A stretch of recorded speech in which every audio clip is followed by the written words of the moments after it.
everyone, and the Honorable Sarnanda Vito as our lecturer in this subject. So guys, today we are going to discuss about Chapter 1. The title of Chapter 1 is the basic concept of value-added tax and luxury goods sales tax. So before we continue talking deeper about our topic, let me introduce my group. So the first member here is Aufa Kevin, and then the second Abigail Elsa Samira Sipatan, and then there is Bait Putra Kristanto, and the last myself, Monica E.M. Damani. So here in this topic, actually we have several learning objectives. The first is taxable entrepreneur, and then there is taxable entrepreneur rights and obligation, and after that we are going to discuss about small entrepreneur, certain entrepreneur, and then revocation of taxable entrepreneur confirmation, and the last we are going to discuss about custom area.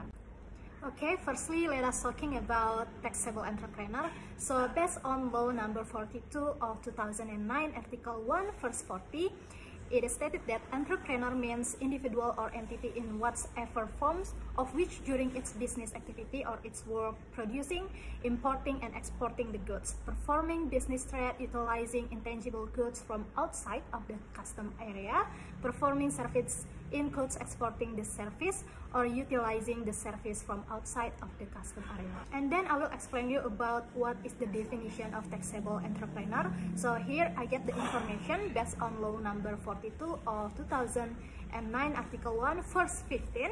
It is said that taxable entrepreneur means the entrepreneur who performs the delivery of taxable goods or the delivery of taxable service of which is taxed under this law.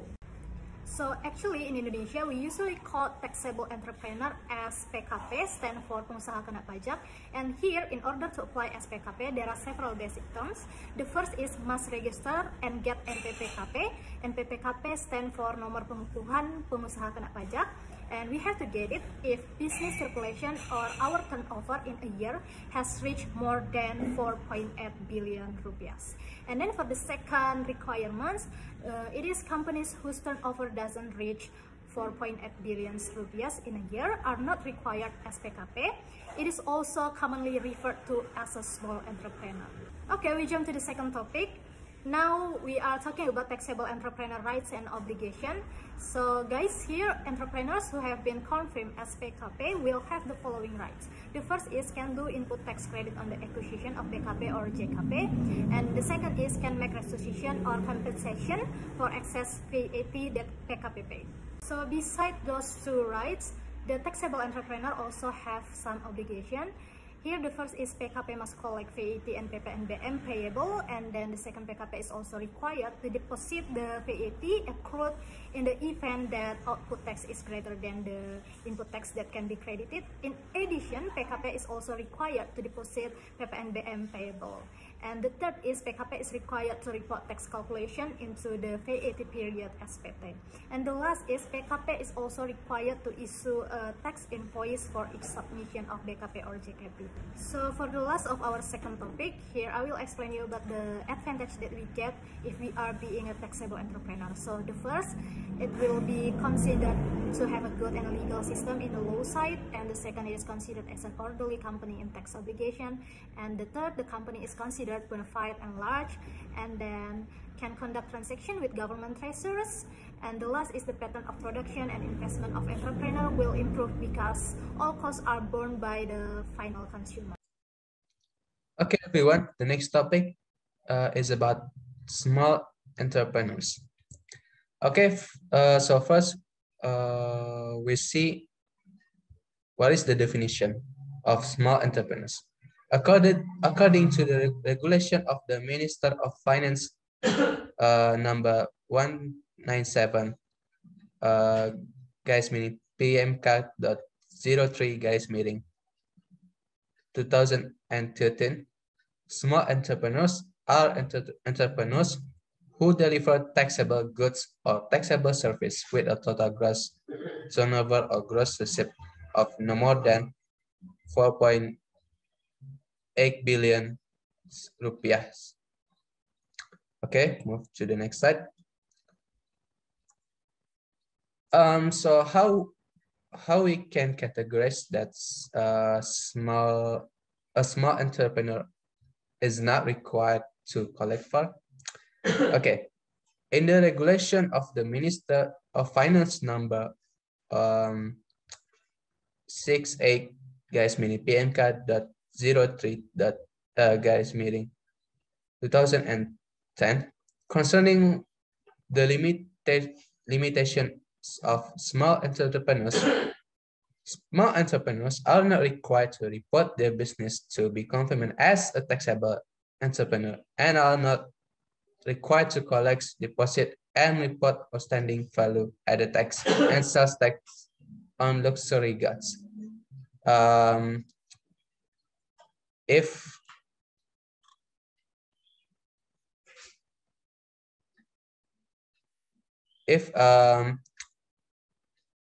the entrepreneurs not delivered the taxable goods or taxable service with a total gross receipt not more than 4.8 billion rupiah, as same as the definition of the small entrepreneur self before. And the next one, so we can conclude that a small entrepreneur can become a taxable entrepreneurs if they choose themselves to be confirmed as a taxable entrepreneur or meet the requirements as the taxable entrepreneurs. And also, a small entrepreneur required to report their business and be confirmed as taxable entrepreneur if at one time their gross receipt has excesses minimum 4.8 billion rupiahs. So what a small entrepreneur should look for? Okay, something that small entrepreneurs need to pay attention to be regarding facts are first, small entrepreneurs are required to report their business to be confirmed as taxable entrepreneurs. If up to 1 month, the total gross turnover or gross assets exceeds the 30-minute limit. Small entrepreneurs are required to report the business to be confirmed as taxable entrepreneurs no later than the end of the following month. Small entrepreneurs are required to report their business because if data and or information is obtained showing that the tax obligations are not fulfilled.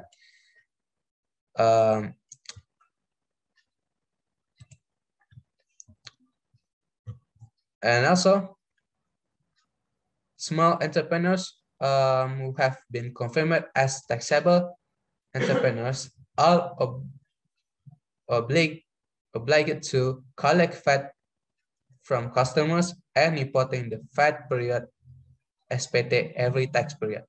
Small entrepreneurs who choose to be confirmed as taxable entrepreneurs are also usually the entrepreneurs who have business activities with the following 3 parts. The first one is government treasurer as VAT collector. The second one is source as VAT collectors, and the last one is private companies that require an input tax. Okay, move to the next topic. It's about certain entrepreneurs. So as you can see at the slide, based on Article 1, paragraph 4 of PMK number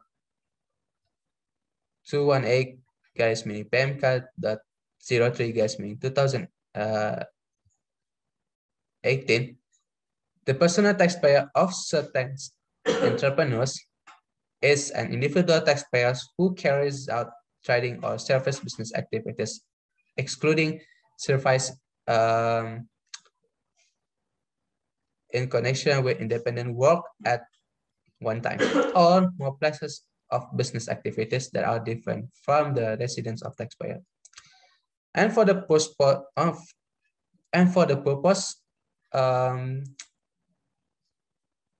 website from tax website tax.go.id, the purpose of imposing income tax article 2025 for individual taxpayer of certain entrepreneurs is to simplify so that you do not have to collect turnover, net income, and calculate tax in determining income tax article 25. So how to calculate the PPH article 25? Here's the regulation. First, you only need to pay the specific rate for each month from each place of business. The second, the tariff of the taxpayer of certain entrepreneurs is 0.75% of the total gross turnover for each month from each place of business. And the next one, the tax account code used for deposit is 41125 with a deposit type code of 101. And the last regulation is the due date from the payment of income tax article 25 is the 15th day of the following month after the end of the tax periods. Okay, here is the example from the how to calculate the tax article PPH article 25. Based the place of the place of the business. For the first one is resident and place of business are in one tax office. As you can see at slide, Mr. Ninu has a resident as well as place of business as a retailer at KPPA and does not choose to be subject to final income tax based on PP 23 of 2018 year. They must register a TIN at KPPA. The turnover of the business is 50 billion rupiahs in June 2019. So against Mr. Ninu is only used a domicile MPWP and the payment we can calculate for the payment is 0.75% multiplied 15 billion rupiah equals 375,000 rupiahs. This value can be used as a tax credit when calculating Mr. Ninu's tax at the end of the year. Okay, the next one, the condition is really different condition. Residence and place, basic residence and place of business different KPP. Mr. Nana, as you can see at slide, it's really different.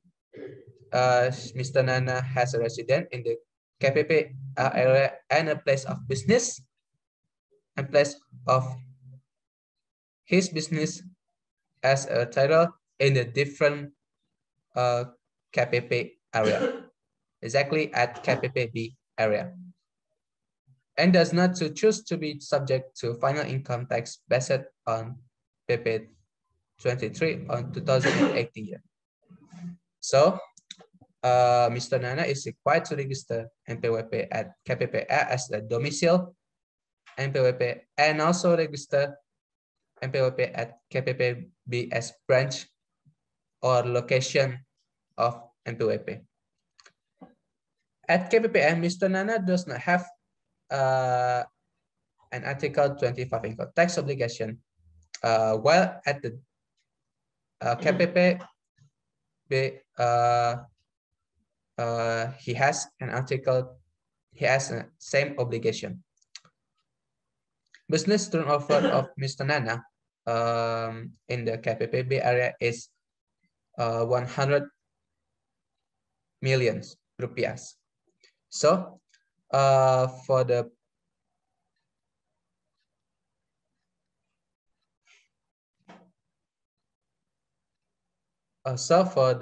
payment is there's some mistake here. Mistake here at the slide. So the actually calculate is 0.75% multiple 100 million rupiah equal 750,000 rupiah. This value can be used as a tax credit when calculate Mr. Nana's tax at the end of the year, while the annual SPT reporting is done at KPPN. And the last situation is residence and place of business in more than one KPP. So Mr. Nunu has a place of residence in KPPA and also has two places of business as a retailer at KPPB and another place at the KPPC area. So he did not choose to be subject to final income tax based on PP 23 of 2018.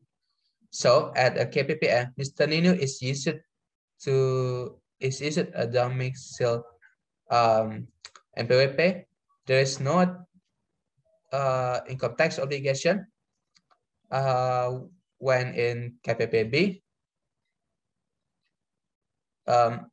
KPPB are issued for each place of business and have an ethical income tax obligation of 0.75% of the gross circulation for each place of business. And also in KPPC area, one branch NPWP is issued for one place of business, ethical income tax of 0.75% of gross circulation. So this situation is really little bit different from the previous situation when the previous situation the domicile of taxpayer and the place of the business is different, and while at KPP domicile don't have income tax obligation, and the KPP place of business has income tax obligation. And in this situation, while when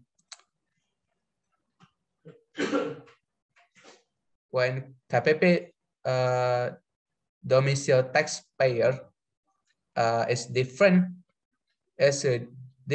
also different to palace of business taxpayer, and also has has more than one. So for SMF previous situation at the KPP domicile of taxpayer has not income tax obligation, and also for the KPP of the place of business of the taxpayers for each one has income tax obligation. Okay, that's all from me, and we will move to the next topic.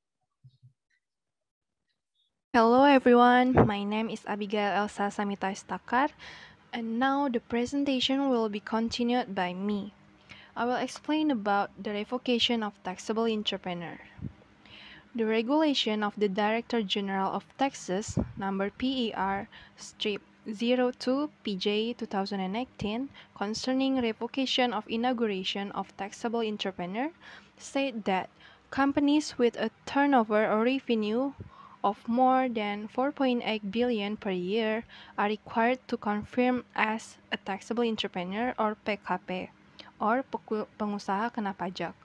However, if in the future the company experiences a decrease in turnover below 4.8 billion, the company can apply for the revocation of taxable entrepreneur. Based on the regulation, we can conclude that the entrepreneur that has revenue more than 4.8 billion is confirmed as taxable entrepreneur. And when their revenue is decreasing to less than 4.8 billion, they can apply for revocation. The revocation of taxable entrepreneur can be done in two ways. First is application, and the second one is position. Application done by the taxable entrepreneur himself can be done in two ways, electronically and manually. Electronically, they can fill out forms and the required documents, and then they can submit the soft copy of forms and documents to www.pajak.go.id. Manually, they can fill out the forms and required documents, and then they can bring the hard copy of forms and documents to Tax Service Office or KPP, Kantor Pelayanan Pajak. And with position, this one is done by the Director General of Taxes itself, based on the examination or verification obtained by Director General of Taxes. And then they will check if the taxable entrepreneur can meet the subjective or objective requirements or not. The final decision, the decision issued by Kantor Pelayanan Pajak will be issued within maximal in 6 months. And if there is no decision issued by KPP, it means that the revocation of taxable entrepreneur is granted. And the letter of revocation will be issued by KPP within 1 month. So that's all about the procedures of the revocation of taxable entrepreneur.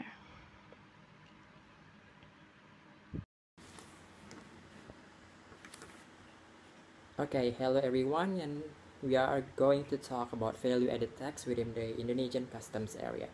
So for those of you who don't know what customs area is, if you happen to planning to go abroad, to go like Singapore or any other countries, then in the airport you need to go to the custom area where they are going to check your visa, your passport, and also the belongings that you are going to take to another country, or when you're going to take another country's item when you are going back to Indonesia. And if you happen to want to trade some items, some goods, doing some imports or exports, then you need to, send your goods to be checked within the customs area of Indonesia. So a lot of goods and services are going out in and out from Indonesia. There may be some like online businesses and also import and export, as I said before, and it is one of the source of income, a big income for the Indonesian taxations. So custom responsible for collecting tariff and to control the flow of goods. They are basically filtering whether the goods and the people coming in and out Indonesia are corresponding to the regulations within the Indonesian government. So the value-added tax are applied to the following items, whether they are going in and out from Indonesian territory. The first one, of course, the taxable goods in the custom area handled by the owner of the businessman or herself, and also to import the taxable goods and also the services. So if you happen to going to United States, for example, to do some work, or you're going to have some work in the United States, then you're going to have to pay some taxes within the income that you're going to make in the United Nations, in the United States itself. Also some working visa, if you know what visa is. And also there are some exceptions for the value-added tax, and there are the raw mining extraction products such as crude oil, the natural products or minerals, or any mining products that are directly produced or directly mined from the mine itself.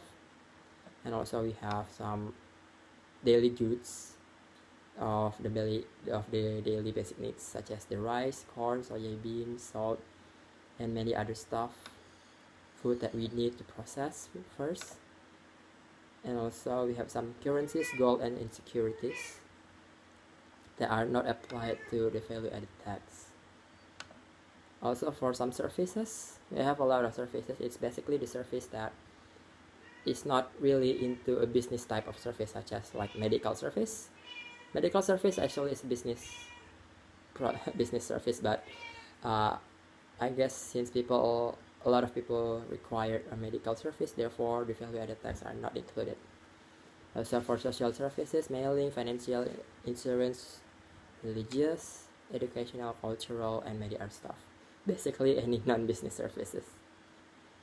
So we have some unique example. I experienced it myself, my friend as well. A passenger returning to Indonesia were spotted purchasing a new mobile phone worth United States dollar of $600 or 8.5 million rupiah. She just came back from the United States, and the phone, and he needs to pay some charges in order to bring his phone to Indonesia, because it is according to Peraturan Menteri Keuangan nomor 199 PMK 10/2019. The passengers need to pay some custom fee 7.5%, which is we can calculate that from the 8.5 million, and also the value-added tax of 10% to the price itself, and then we got an additional price of 1.2 million that the passengers need to pay in order to bring his phone to be usable in Indonesia, to pass the custom area. And also the passenger need to address the phone IMEI number in order for the phone to be working functionally in Indonesia. Yeah, that's fighter jets.